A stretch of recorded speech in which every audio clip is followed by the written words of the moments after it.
Hello everyone, what's up. I hope you do fine and I am Baijnath. आज हम discuss करेंगे active passive voice on the basis of present perfect tense. Present perfect tense के base पर आज हम voice पढ़ेंगे। तो पहले जानते हैं पहचान इसका। तो प्रेजेंट परफेक्ट टेंस जो होता है उसमें सेंटेंस जो बनता है चुका है, चुकी है, या है, ई है। तो इस तरह का सेंटेंस जो बनता है, जैसे मैं किताब पढ़ चुका हूँ या फिर मैंने किताब पढ़ लिया है। एक ही बात है, मैंने किताब पढ़ लिया है या फिर मैं किताब पढ़ चुका हूँ। तुम क्रिकेट खेल चुके हो या फिर तुमने क्रिकेट खेल लिया है। तो ये प्रेजेंट परफेक्ट टेंस का जो है पार्ट है। अब इसको हम कन्वर्ट जब करेंगे वॉइस में, तो इसका जो प्रारूप है वो इस तरह हो जाएगा। मेरे द्वारा क्रिकेट खेला गया है, मेरे द्वारा आम खाया गया है, मेरे द्वारा फिल्म देखा गया है। या फिर कह सकते हैं हम कोई भी कार्य किया गया है किसी के द्वारा। ठीक है, कोई भी कार्य किया गया है, यही पहचान है कि कोई भी कार्य किया गया है। ठीक है, तो चलते हैं मेन मुद्दे पर। इसका स्ट्रक्चर जो है हो जाएगा, सब्जेक्ट की जगह ऑब्जेक्ट लग जाता है, ये तो क्लियर है। उसके बाद हैज हैव लगेगा, उसके बाद क्रिया का तीसरा रूप यानी कि वर्ब 3। उसके बाद आप बाई लगा सकते हैं, बाई के साथ आप सब्जेक्ट लगा सकते हैं। सब्जेक्ट होगा तो आप बाई प्लस सब्जेक्ट लगा सकते हैं, सब्जेक्ट नहीं होगा तो simply object plus have has plus verb 3। ठीक है, इतना क्लियर हो गया। तो बहुत इंटरेस्टिंग है। और टेंस हम पढ़ते हैं और कोई भी सेंटेंस बनाते हैं या फिर बोलते हैं हम, तो विशेषतर जो ध्यान हमारा टेंस के ऊपर रहता है और छोटे मोटे जो शब्द होते हैं उसको भी हम इग्नोर करके टेंस पर ही ज़्यादा फोकस करते हैं। तो टेंस के साथ साथ कुछ छोटे वाक्य हो गए, टेंस हो गया, उसके बाद वॉइस भी यूज में आता है। तो वॉइस की जानकारी रखना बहुत ज़रूरी है, तो इसलिए इस पर्पस पर हम वॉइस आपको पढ़ा रहे हैं।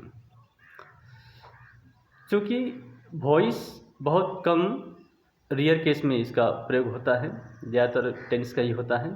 तो ज़्यादा हम फोकस टेंस पर करते हैं, लेकिन इम्पॉर्टेंट भी है वॉइस भी। तो चलते हैं। जैसे अब पहले समझते हैं कि हैव हैज कहाँ लगेगा।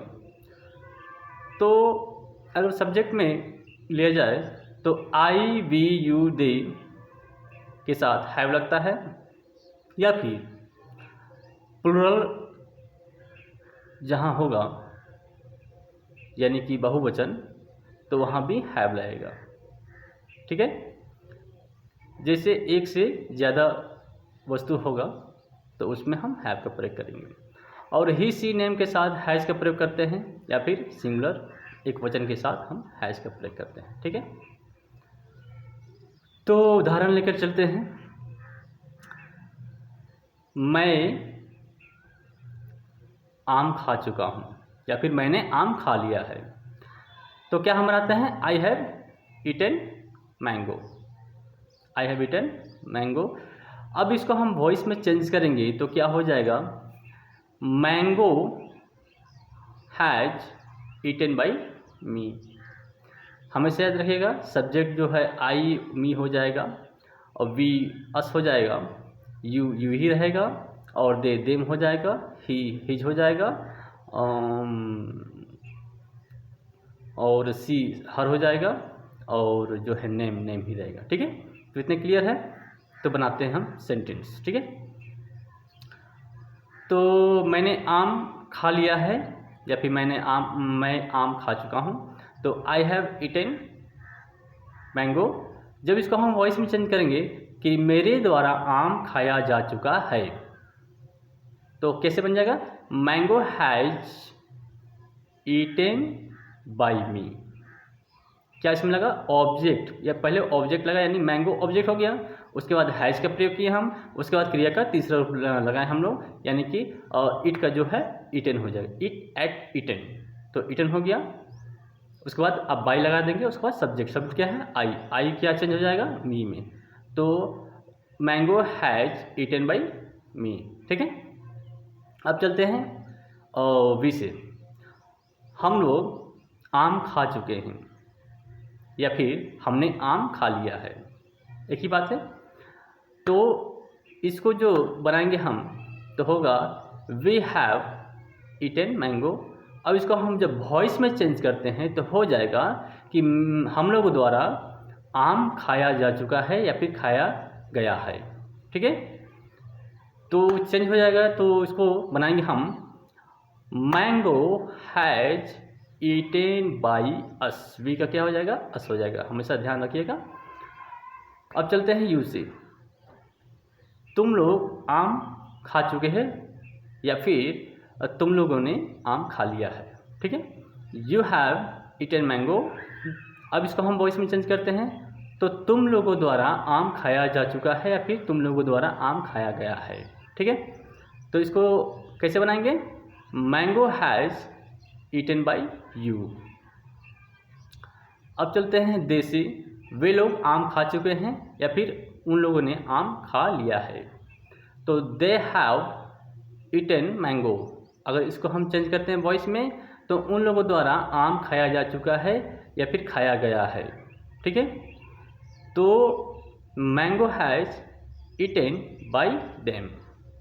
अब ही से शुरू करते हैं। वह आम खा चुका है या फिर उसने आम खा लिया है, तो क्या होगा? He has eaten mango. अब देखिए ही के साथ क्या लगा? हैज लगा है, तो ही हैज ईटेन मैंगो। अब इसको हम चेंज करते हैं वॉइस में, तो क्या हो जाएगा? मैंगो हैज ईटेन बाई, क्या होगा? हिम, सॉरी हिज, नहीं हिम होगा, सॉरी। तो दे का क्या हो गया था? देम हो गया था। ही का क्या होगा? हिम होगा। तो सी का क्या होगा? अब सी से चलते हैं। उसने आम खा लिया है या फिर वह आम खा चुकी है, तो सी हैज ईटेन मैंगो। तो इसको क्या बनाएंगे हम वॉइस में कि उसके द्वारा आम खाया जा चुका है फिर खाया गया है, तो क्या हो जाएगा? सी हैज ईटेन मैंगो। अब इसको चेंज करते हैं वॉइस में, तो क्या होगा? Mango has eaten by her. अब नेम से चलते हैं। राम आम खा चुका है फिर राम ने आम खा लिया है, तो राम हैज ईटेन मैंगो। इसको वॉइस में चेंज करेंगे तो क्या होगा? राम के द्वारा आम खाया गया है या फिर राम आम खा चुका है, तो mango has eaten by Ram. तो यह था सिंपल। हमेशा याद रखिएगा, आई जो है बदल जाएगा मी में, वी जो है अस में, यू है यू बदल जाएगा यू में, और दे का हो जाएगा देम, और ही का हो जाएगा हिम, और सी का हो जाएगा हर, और नेम का नेम ही रहेगा। ठीक है, इतना ध्यान देना है। और ये ध्यान देना है कि हैव है क्या रहेगा, तो प्लूरल में जो है हमेशा याद रखिएगा कि जो है हैव का प्रयोग होगा, और सिंगुलर में क्या होगा? हैज का प्रयोग होगा। ठीक है, तो उम्मीद करता हूँ यह वीडियो आपको अच्छा लगा होगा, और लाइक करें, सब्सक्राइब करें, और अगला जो वीडियो होगा वो प्रेजेंट परफेक्ट कंटिन्यूअस के बेस पर हम बनाएंगे। तो आज के लिए इतना ही, धन्यवाद।